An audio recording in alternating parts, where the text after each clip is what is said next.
आदर मान सत्कार के योग्य ज्ञानी बाबा हरनाम सिंह जी, खालसा जी भिंडरावाले जी, और यहाँ पर सभी संगत जितनी भी बैठी हुई है, और ज्ञानी तेजपाल सिंह जी जिन्होंने मुझे इस गुरुमत सिद्धांत के बारे में बताया और संत जी के बारे में मुझे जो है ज्ञान दिया। और जैसा कि मैं आज यहाँ आई हूँ, सबसे पहले मैं बताना चाहती हूँ गुरु ग्रंथ साहब जी के बारे में कि जो उन्होंने उनके अंदर जो गुरुमत सिद्धांत, जो मानवता का सिद्धांत है, उससे मैं बहुत प्रेरित हूँ। सिक्खी सिद्धांत को हमारे पूरे देश में लागू होना चाहिए। मैं बिल्कुल हाथ जोड़कर नमन करना चाहती हूँ अपने जितने भी शहीद 6 जून को जो शहादत में चले गए। देखिए, आज मैं यहाँ पर आई हूँ, मुझे भी नहीं पता था इतिहास के बारे में, और जो इतिहास आज हम लोगों से छुपाया जाता है, वो इतिहास इसलिए छुपाया जाता है क्योंकि इस देश की सबसे समझदार और ताकतवर जो एक कौम है वो सिख कौम है। आज आप पूरे देश भर में नहीं, संसार में सर्वे कराइए। उस सर्वे में ये पूछिए कि मौत से किसको डर लगता है, 95% आपको बोलेंगे कि हमें मौत से डर लगता है। लेकिन कहीं ना कहीं 5% जो लोग होंगे वो बोलेंगे हमें मौत से डर नहीं लगता। आप अगर पूछेंगी कि वो कौन सी कौम है, वो मेरी सरदार कौम है। और मैं आपको बताना चाहती हूँ कि ये वो सरदार कौम है जिन्होंने हमारे देश के लिए शहादतें दे दी। गुरु गोविंद सिंह जी जैसे महापुरुषों ने अपने बच्चों को निहा में चिनवा दिया। गुरु गोविंद सिंह जी और गुरु तेग बहादुर जी जिन्होंने शहादत दी, किसको बचाने के लिए? हमारे सनातन धर्म को बचाने के लिए। जब सनातन धर्म को जरूरत पड़ती है शहादतों की, तब आके गुरु तेग बहादुर जी को बोलते हैं कि गुरु महाराज हमारा धर्म कहीं ना कहीं डूबता जा रहा है। तब शहादत के लिए जब सिख समाज आता है, सिखों के गुरु आते हैं, तब सनातन धर्म उनको महापुरुष मानता है।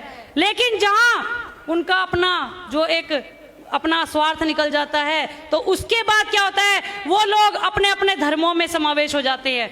जैसा कि 6 जून 1984 का दिन पूरा भारतवर्ष, पूरा सनातन धर्म, पूरे समाज को नहीं भूलना चाहिए। क्योंकि देखिए, आज जो दिन है, मैं बताना चाहती हूँ कि हमारे बीच में संत जरनैल सिंह भिंडरावाले जी की जो कमी है, जो हीरा हमने खोया है, शायद वो हुकूमतों का अत्याचार था। और जिस हत्यारन ने हमारे संत जरनैल भिंडरा सिंह जी खालसा वाले जी का वध किया, जिसने ये षड्यंत्र रचा, मैं कहती हूँ उनका खानदान आज भी उस चीज को भुगत रहा है। और आप ये सब देख रहे हैं। देखिए, उन्होंने धर्म युद्ध मोर्चा बनाया, किस लिए? क्योंकि हमारी बेटियों की रक्षा की जाए। सर के ऊपर पल्ला लेना सिखाया, वो डर में नहीं था, वो एक उनका अपना एक आदर सत्कार था। मैं आपको बताना चाहती हूँ, जिस समय तंबाकू, गुटखे, जो अपना शराब थी, वो सब बंद हो चुकी थी, तब कहीं ना कहीं सरकार को लगा कि कहीं ना कहीं जो है, कहीं ना कहीं तुम्हारी राजनीति फीकी पड़ जाएगी, तुम राजनीति किन मुद्दों पे करोगे। तब उन्होंने प्रण लिया कि ब्लू स्टार ऑपरेशन, जिसकी मैं निंदा करती हूँ। मैं सरकार को चेतावनी देना चाहती हूँ कि जो ये घटिया हरकतें आप लोग सिख समाज को बार बार तड़पाकर, सिख समाज के जो उनके जख्म है उनको कुरेद कर करते हो, आप लोगों को ईश्वर माफ नहीं करेगा। और आज मैं कहना चाहती हूँ, हमारे वो सनातनी कहाँ हैं जिनके लिए हमारे सिख समाज ने खून बहा है। आज जिस जहाँ जाकर आप सेल्फी लेते हो, जिस इंडिया गेट पर जाकर सेल्फी लेते हो, वो इंडिया गेट पर 75% मेरा सिख समाज है। मेरे सिख समाज की शहादतें वहाँ हुई है। आप लोग तब तो नहीं कहते हो कि हमारे सिख समाज ने शहादत दी है। जब वो अपना अधिकार मांगते हैं, आप लोग उनको खालिस्तानी कहते हो, आप लोग उनको आतंकवादी कहते हो। आप लोगों की रूह कांप जाएगी अगर आप लोग इतिहास को पढ़ोगे। इतिहास हम लोग बाबर को पढ़ते हैं, अकबर को पढ़ते हैं, हुमायूं को पढ़ते हैं, लेकिन भारत सरकार की इतनी बुरी दशा है, चाहे वो हुकूमत कोई भी रही हो, क्या उन्होंने महापुरुषों के बारे में कभी बताया कि गुरु गोविंद सिंह जी ने क्या किया? हालांकि देखो, हमारे जरनैल सिंह भिंडरावाले जी ने जो उन्होंने शहादत दी है, उसको हमारा देश नहीं भूल पाएगा। जिन सिंह सिंगनियों ने हमारी शहादत दी है, उसका देश के अंदर नारा रहेगा।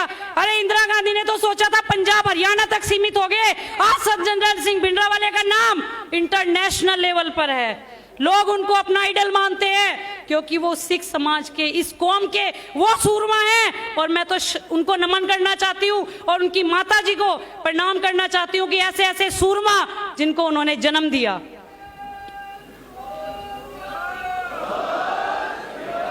जब कल मैं दरबार साहब पहुंची, वहां मैंने दर्शन किए। उसके बाद ज्ञानी तेजपाल सिंह जी को मैंने रिक्वेस्ट की कि मुझे इतिहास बताओ यहाँ का। तब मैंने अकाल तख्त साहब जाके वहां पर दर्शन किए। उन्होंने जब मुझे ये इतिहास बताया, उसके बाद मैं आपको एक अपना पर्सनल एक्सपीरियंस बताती हूँ। मैं दरबार साहब में जब सरोवर के पास आराम से बैठी तो कहीं ना कहीं मुझे लग रहा था कितना पवित्र, कितना प्यारा स्थान है, और इतना प्यारा, मतलब यहाँ पर आकर सभी दर्शन करते, सभी की मनोकामना पूर्ण होती है।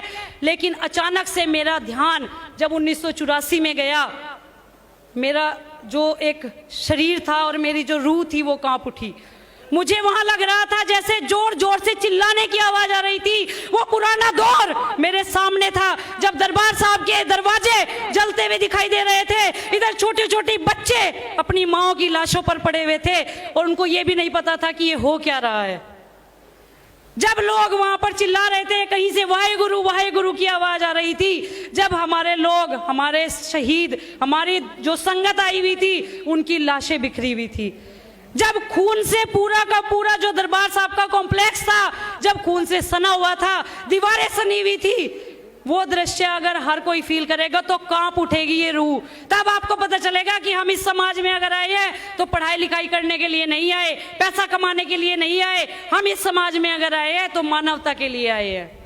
मेरी रूह कांप उठी उस समय। मुझे लगा कि वो जो एक 1984 में मेरे सिख समाज के साथ किया गया, और वो दो दिन दूर नहीं है जब हमारे साथ दोबारा फिर से यही होने वाला है। लोग सोच रहे अपने अपने घरों में जी रहे हैं। सिख कौम हमेशा जो है आगे आती है, चाहे वो कितनी बहनों की सुरक्षा के बारे में हो, चाहे वो किसान आंदोलन हो। जब कौम के लिए बात की जाए तो आप ये देखिए सरदार कौम कहाँ काम नहीं आई। अमृत कौर जी को ले लीजिए, सबसे पहली स्वास्थ्य मंत्री थी। आज उन्होंने देश के लिए क्या नहीं किया। एम्स का निर्माण हुआ, 100 करोड़ जो अपनी भूमि थी, एकड़ थी, वो दान दे दी। आज एम्स के जितने लोग इलाज करवा रहे हैं, क्या वो पूछ रहे हैं कि ये किसने बनवाया? सिख कौम की बेटी ने बनवाया? नहीं पूछ रहे, क्योंकि वो लोग स्वार्थी हो चुके हैं। मेरा देश स्वार्थी हो चुका है, और देश नहीं, ये सरकार है, ये हुकूमत जो है स्वार्थी हो चुकी है। और मैं बताना चाहती हूँ, जिस समय इमरजेंसी के टाइम हमारे माननीय मोदी जी जिस समय यहाँ पर शरण ली थी पंजाब में आकर, आपको शायद याद होगा कि सिक्खी स्वरूप धारण करके हमारे पंजाब में शरण ली थी। उस समय उन्होंने सिक्खी धारण की थी, उन्होंने दस्तार बांधी थी। मैं आज कहना चाहती हूँ कि उस दस्तार का कर्ज मेरे मोदी जी को चुकाना चाहिए, क्योंकि उस दस्तार को पहनने का अधिकार उसी को है जो मानवता के सिद्धांत पर चलता है। लेकिन उन्होंने जो भारतीयों को हिंदुत्व हिंदुत्व कहकर जो एक धब्बा है हमारे समाज पर, हिंदुत्व भारतीयों के लिए एक जहर है। हमें नहीं चाहिए ऐसा हिंदू राष्ट्र। हिंदू का अर्थ जो फारसी में अगर देखा जाए तो चोर होता है, और मैं उस कौम की चोर नहीं हूँ। मैं वो सनातनी हूँ जहाँ से हमारा सनातन धर्म आया, जहाँ से हमारे महापुरुष जितने भी हैं सिख समाज के आए हैं। और मैं सनातनियों को कहना चाहती हूँ कि आप लोग, ये खालसा राज जो है बहुत पवित्र राज है, और देखना बहुत जल्दी खालसा राज की स्थापना होगी। और खालसा राज ही हमें चाहिए, क्योंकि हमें ऐसा राज नहीं चाहिए जहां जाति पाति के नाम पर हमें लड़वाया जाए। सब चीज का जो है नुकसान कौन भुगत रहा है? हमारी युवा पीढ़ियां भुगत रही है। मुझे भी दर्द होता है, मुझे भी बहुत समय पहले पता नहीं था। मैंने किसी को ऐसे ही डिस्कशन कर लिया कि संत भिंडरा जी वाले कौन है। उन्होंने मेरे मुंह पे बोला कि वो आतंकवादी थे। मैंने 2-4 लोगों से पूछा तो लोगों ने मुझे बताया कि हमें नहीं पता एक्चुअलिटी क्या है। तब मुझे तेजपाल ज्ञानी जी से पता चला कि ये स्ट्रेटेजी और ये गवर्नमेंट अपनाती है, ये प्रोपगंडे जो होते हैं ये सरकारें अपनाती हैं। लेकिन आज मैं कहना चाहती हूँ, हर एक माँ को संत जरनैल सिंह भिंडरावाला जैसा बेटा पैदा करना चाहिए अगर देश के अंदर खालसा राज की स्थापना करनी है। और खालसा राज की स्थापना कब होगी? जब मेरा सनातन, आज ये लोग अपने अधिकारों के लिए क्यों बैठे हुए हैं? इनको क्या जरूरत है अपने अधिकार मांगने की? हमारे सनातन को आगे आना चाहिए कि जिन महापुरुषों ने हमारे लिए शहादत दे दी, जिस गीता रामायण को आप पढ़ रहे हैं, जिन मंदिरों में आप माथा टेक रहे हैं, वो शीशगंज गुरुद्वारे साहब के कारण है। आज इतने बड़े सूरमाओं ने आज शहादतें दे दी आपकी बेटियों को बचाने के लिए, क्या उनको अधिकार अब भी मांगने पड़ेंगे?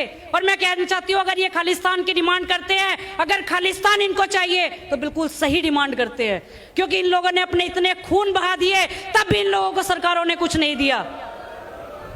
और शर्म आनी चाहिए, चाहे वो कांग्रेस हो चाहे बीजेपी हो, कि ऐसी सरकारों को डूब मरना चाहिए जो मेरे आज किसान धरने पर बैठे हुए हैं। शहादतें पे शहादतें हो रही है, कितनी शहादतें ये भारतवर्ष चाहेगा? ये वही सोने की चिड़िया है जिसके लिए मेरे भाई भगत सिंह जैसे ने फांसी दी। जो आज इतने सूरमा शहीद हो गए हैं। सन 1984 में टारगेट बनाया गया ब्लू स्टार ऑपरेशन, लेकिन क्या जो मेरे इतने सारे गुरुद्वारा साहब में जो सिखों की नरसंहार किया, क्या वो सही था? हमने अपने ऐसे ऐसे भाई खो दिए जिनके कारण हम अपने आप को स्वतंत्र महसूस कर सकते थे। आज मुझे बहुत शर्म आती है, आज हम लोग बाहर निकलते तो हम जो है एक ऐसे भय जैसे माहौल में रहते हैं, लगता है कभी भी कुछ हो सकता है। लेकिन आज हमें समझने की जरूरत है, आज हमारी बेटियों को उठने की जरूरत है, आज मेरे भाइयों को उठने की जरूरत है। आज मैं सनातन समाज को कहना चाहती हूँ कि उठो भाइयों, कहाँ गया आप लोगों का सत्कार? आप लोग राम जी, श्याम जी, वो हमारे महापुरुष, वो हमारे पूर्वज थे, लेकिन जो गुरु नानक देव जी ने दिखाया सिद्धांत, मानवता का सिद्धांत, आज उस गुरुमत सिद्धांत पर चलने की जरूरत है। आज इस सिख कौम को जो है नमस्कार करने की जरूरत है। मैं ये कहना चाहती हूँ कि हमें खालसा राज चाहिए और खालसा की स्थापना जरूर होगी। राज करेगा खालसा। मैं यही कहना चाहती हूँ कि मान सत्कार के योग्य जो बाबा हरनाम सिंह जी है, जिन्होंने मुझे यहाँ बोलने का मौका दिया, भगवान उनके स्वास्थ्य का ध्यान रखे, और जो मुखी हैं यहाँ पर हरनाम सिंह जी, उनको तंदुरुस्त रखे ताकि हमारे बच्चे इस टकसाल से बहुत कुछ सीख सके। और अंत में यही कहना चाहूँगी कि पूरे देश की जो मांग है वो खालसा राज की मांग है, और सभी भाइयों से यही कहना चाहूँगी कि मेरे देश के सिख समाज का जो है वो सत्कार करें, क्योंकि सिख समाज का योगदान और सिख समाज का ऋणी पूरा भारतवर्ष है। वाहेगुरु जी का खालसा, वाहेगुरु जी के बोले सो निहाल।